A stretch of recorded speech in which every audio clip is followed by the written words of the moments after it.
Donald Trump declares Brexit a great thing for the UK. The president-elect vows to strike a trade deal with Britain.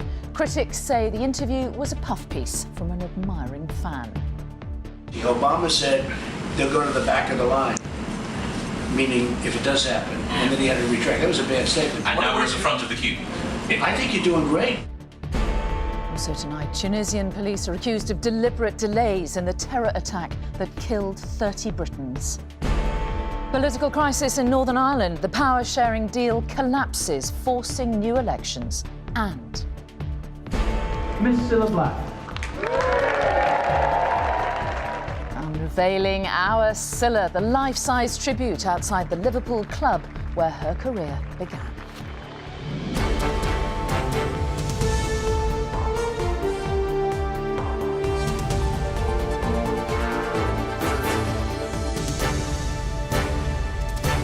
This is the ITV Evening News with Mary Nightingale. Good evening. Donald Trump has given his biggest endorsement yet of Brexit, suggesting a US trade deal with Britain could be done very quickly. In an interview with a British newspaper, the incoming president said the UK was doing, as he put it, just great. His words were warmly welcomed by Theresa May, who tomorrow will outline her negotiating aims with the EU. As our political correspondent Libby Vina reports. She has yet to meet him, but as she prepares to spell out what Brexit actually means, can Theresa May really put her trust in Donald Trump? The Leave campaigner Michael Gove certainly thinks so, evidently thrilled with his scoop for The Times, in which Mr Trump promises a quick trade deal. I thought the UK was so smart in getting out. I thought I was crazy. Obama said they'll go to the back of the line, meaning if it does happen, and then he had to retract. That was a bad statement. And now we're at the front of the queue. I think you're doing great. Not exactly a yes, but it seems he was more positive about Mrs May than Germany's Angela Merkel. I think she made one very catastrophic mistake, and that was taking all of these illegals and taking all of the people from wherever they come from, and nobody really knows where they come from. On his comments about Britain, Michael Gove was won over. Fellow Brexiteer Boris Johnson also enthusiastic. I was struck by his sheer force of nature, animal charisma, and by his desire to get things done and by his energy. But I think it's also important to recognise that he sees himself as out of the conventional mould of politicians. And he stressed in the interview that he doesn't see himself as a politician, he sees himself as a pragmatist and a deal maker. I think it's very good news that the United States of America wants to do a good free trade deal with us and wants to do it very fast, and it's great to hear that from President-elect Donald Trump. Clearly it'll have to be a deal that's very much in the interests of both sides, but I've no doubt that it will be. But the German Chancellor meeting New Zealand's Prime Minister today wasn't in the mood to be lectured by Mr Trump. She told reporters we Europeans have our fate in our own hands. Some here are also warning Mrs May should be wary of Mr Trump. It would be a fundamental error for us to, in effect, become a hapless pawn in a wider game in which Vladimir Putin and Donald Trump seek or collude, in effect, in the unravelling of the European Union. Because an unravelling, collapsing European Union is not only bad for the rest of Europe, it's very bad for Britain as well.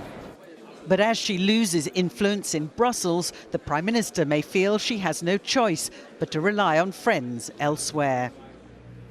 Well, Michael Gove began his career as a journalist, but recently he's become better known as a very prominent Brexiteer. So it's open to question as to whether he really was the best person to grill Donald Trump on Brexit. Equally, Mr Trump has been the most unpredictable of presidential candidates in history. So the warm words he said in that interview on a trade deal with Britain, it's unclear whether that will be matched by action once he is actually president.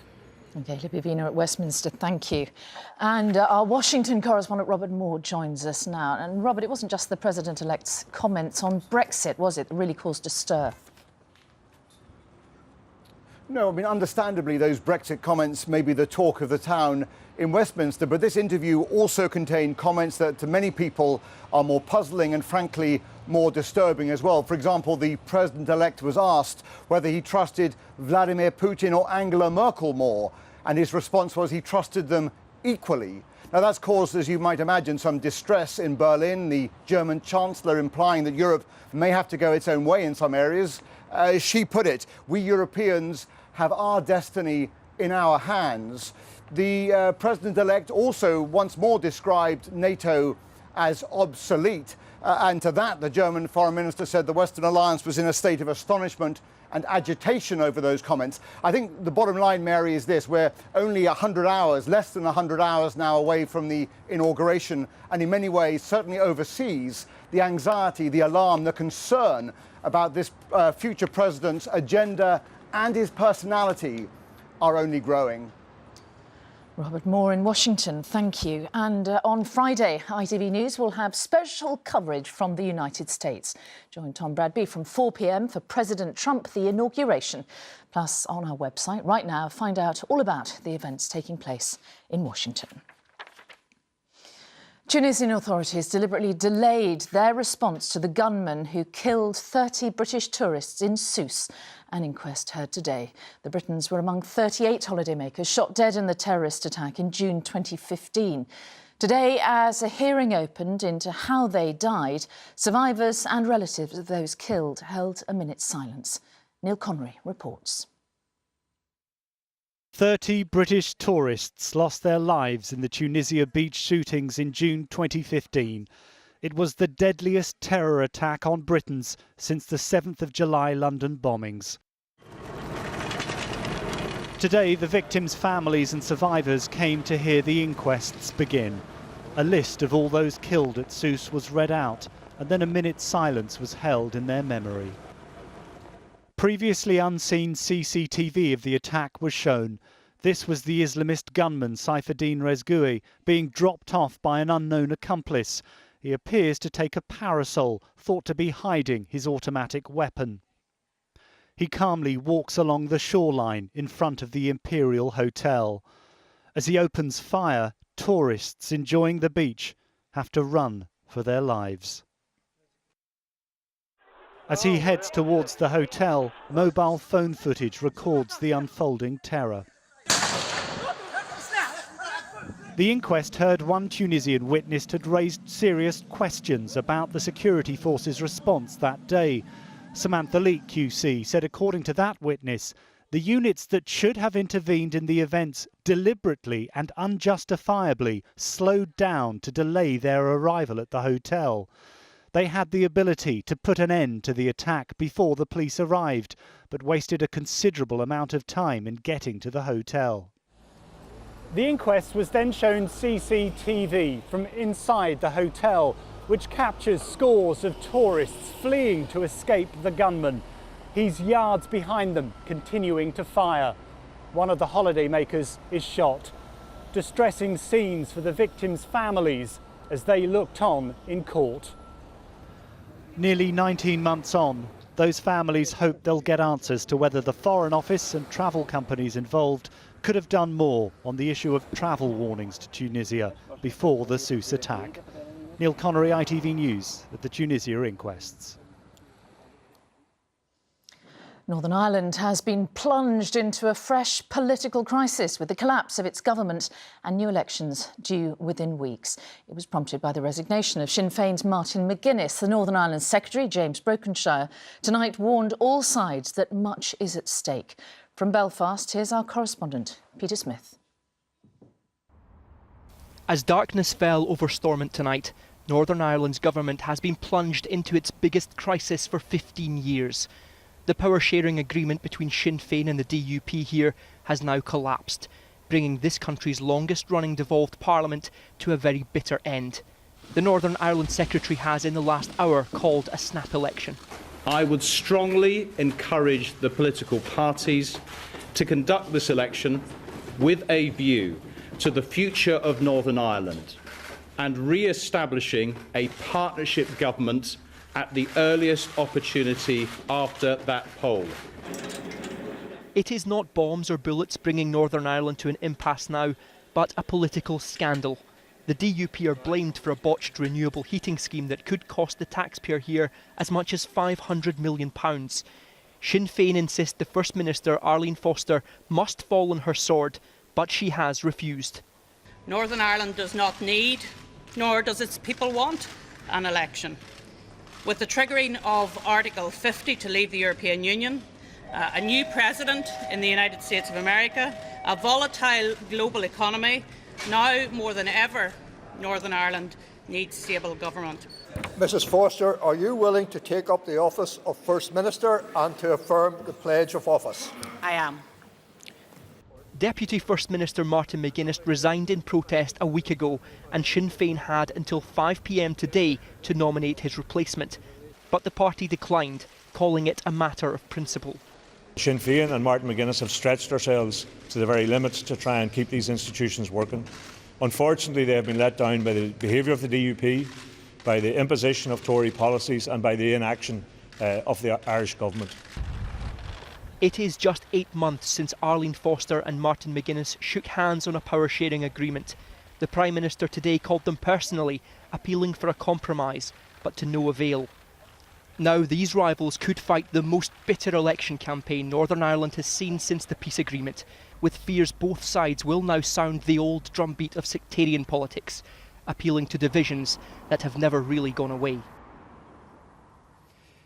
That election has now been confirmed for the 2nd of March, so it's hard to imagine how these two sides, so deeply entrenched in their own political differences, can reach an agreement in little over a month and shake hands on another power-sharing agreement. The last time that the government here at Stormont collapsed was in 2002. It took 5 years to resolve back then. People in Northern Ireland are hoping that this one will be resolved much sooner than that, but you'll find few who are counting on it. Peter Smith in Belfast, thank you. Hundreds of balloons have been released to mark what would have been the 8th birthday of Katie Ruff. Katie died last Monday after being found near a playing field in York with severe injuries. A 15-year-old has been charged with her murder. Katie's family were joined by members of the local community to release the balloons from a local park. And the body of a teenage girl has been discovered on a pathway in Rotherham. Detectives say they are treating her death as suspicious, and Geraint Vincent is here. So what else have they said, Geraint? Well, police have described the disturbing conclusion to what must have been a terrible chain of events, Mary. People who were walking down a path in a residential area, a neighbourhood of Dinnington, which is about halfway between Rochdale and Sheffield, shortly after 10:30 this morning, discovered the body of a teenage girl.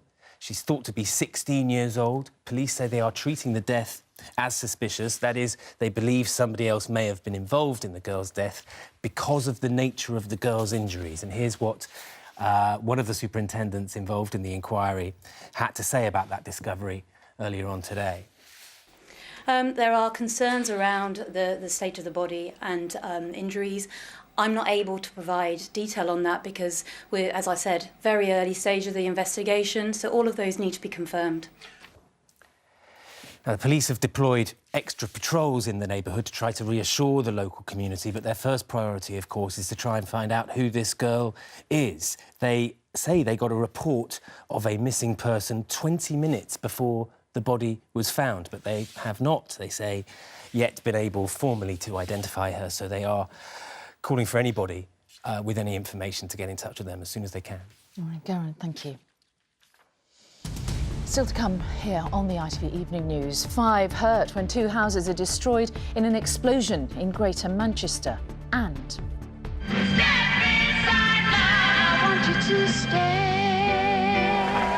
a tribute to Cilla Black outside the club where it all began. She had the voice of Liverpool, the love. Yeah, she was just everything, wasn't she? Those stories and more after the break. Join me then.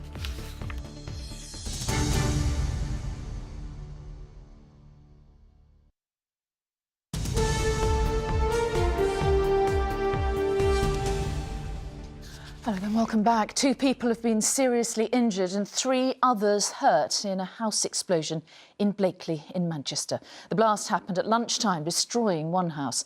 Investigators are now trying to establish what caused the explosion. Juliette Bremner has the latest. The explosion tore through the end of Terrace House at around 12:30, reducing the building to rubble and severely damaging the neighbouring property. The destruction caused by the blast can be seen clearly from above. The noise brought people running out of their houses. Felt like a vibration, and like the room started shaking, and like the telly started shaking on the wall and things like that. And then I just looked out the window and everyone was already outside, like looking down. Initial investigations suggest it was a gas explosion. When crews got to the street in Blakely, North Manchester, people were still trapped. When they got here, firefighters and other emergency services have actually rescued 3 people from the scene, suffering impact injuries and some burns. 5 people were taken to hospital, 2 with more serious injuries. Sniffer dogs sent in to ensure everyone had been accounted for found 1 small cat in the debris, slightly singed but otherwise fine. Neighbours who were evacuated are waiting to hear if it's safe to return to their homes tonight. While fire crews shore up what remains of the structure, they warn that their investigation into the cause of this explosion is likely to take several days. Juliet Bremner, ITV News. In other news, the British Antarctic Survey is to pull all staff from one of its bases because of a crack in the ice shelf it sits on. Staff at the Halley station are not thought to be in immediate danger, but the climate data facility is being relocated for the Antarctic winter. And the world-famous billboard lights at Piccadilly Circus have been switched off for the first time in almost 10 years. They will light up again in the autumn when a new state-of-the-art screen is unveiled. Now, the inauguration of Donald Trump this Friday doesn't only mark the end of President Obama's term in office, hundreds of his political appointees will be leaving too. Among those is Matthew Barzan, the ambassador to the UK, and as he prepared to leave, he looked back fondly at his time in office and shared his thoughts on the future too. It has been a joy and an honour of a lifetime to serve my country in this amazing country. I've always known I'm going to leave when President Obama steps down. I've had an incredible time and I've so enjoyed my work here, so I'm leaving excited about the future ahead. During his 3.5 years as ambassador, Matthew Barzan has done his bit to cement the special relationship, hosting events and meeting as many British people as possible. And as a diplomat in this job, I often use the phrase, because I love it, shoulder to shoulder around the world together, bringing aid, bringing development, shoulder to shoulder in the counter-ISIL strategy in Syria and Iraq.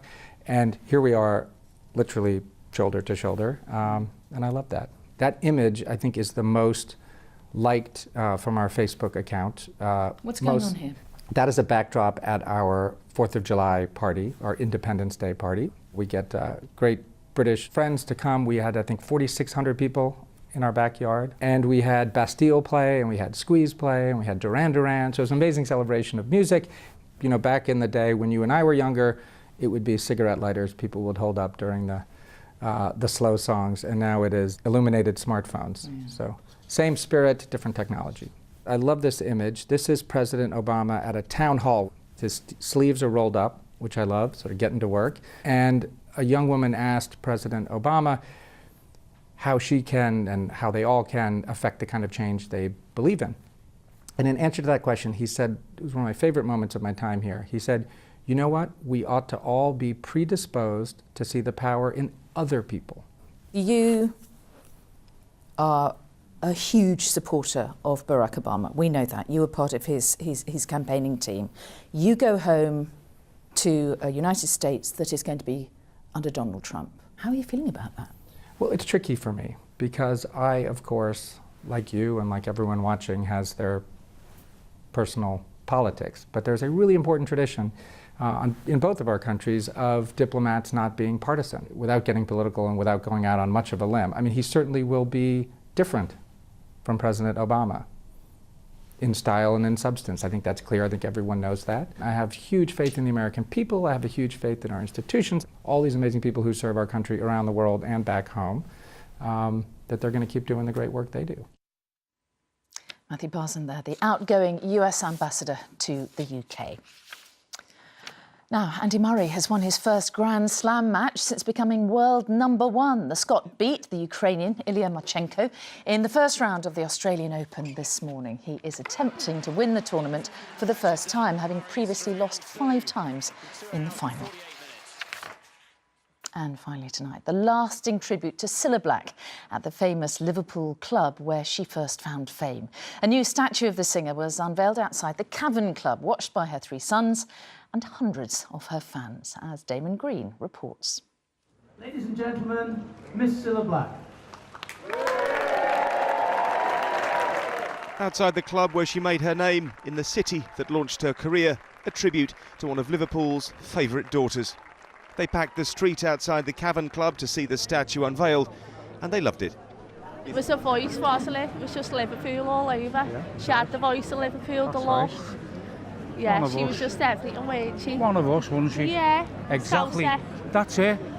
We don't forget anyone in the city. When people that are our own flesh and blood. Famous as the hat-check girl at the Cavern, who made it on stage and was launched to international stardom, it was performances like this that won her fame and fortune. Step inside love and step inside love. The creation of a permanent tribute to her on the streets of Liverpool, a way for her sons to say thank you to the city that mourned her death. It was incredibly comforting, and it was very supportive, and at a time when when you're going through a bereavement, hope is one of the few things that you have, and just that warmth that came across was hugely comforting, and it gave us hope. Surprise, surprise! And now it's here, the sculpture seems set to become a tourist attraction. People have already come from far and wide to see it. So you've flown all the way from Ireland to see this? Yes. Has it been worth it? Oh, every minute. Yeah. Every minute, yes. And Liverpool's a beautiful city. And the people are beautiful here as well. Really lovely, really lovely. In life she brought happiness, and even now she's gone, Cilla's still bringing a smile to Merseyside. Damon Green, ITV News, in Liverpool. Remembering Cilla. And that is all for now. Tom Bradby's here with news at 10. But from me and all the team here, have a great evening. Bye-bye.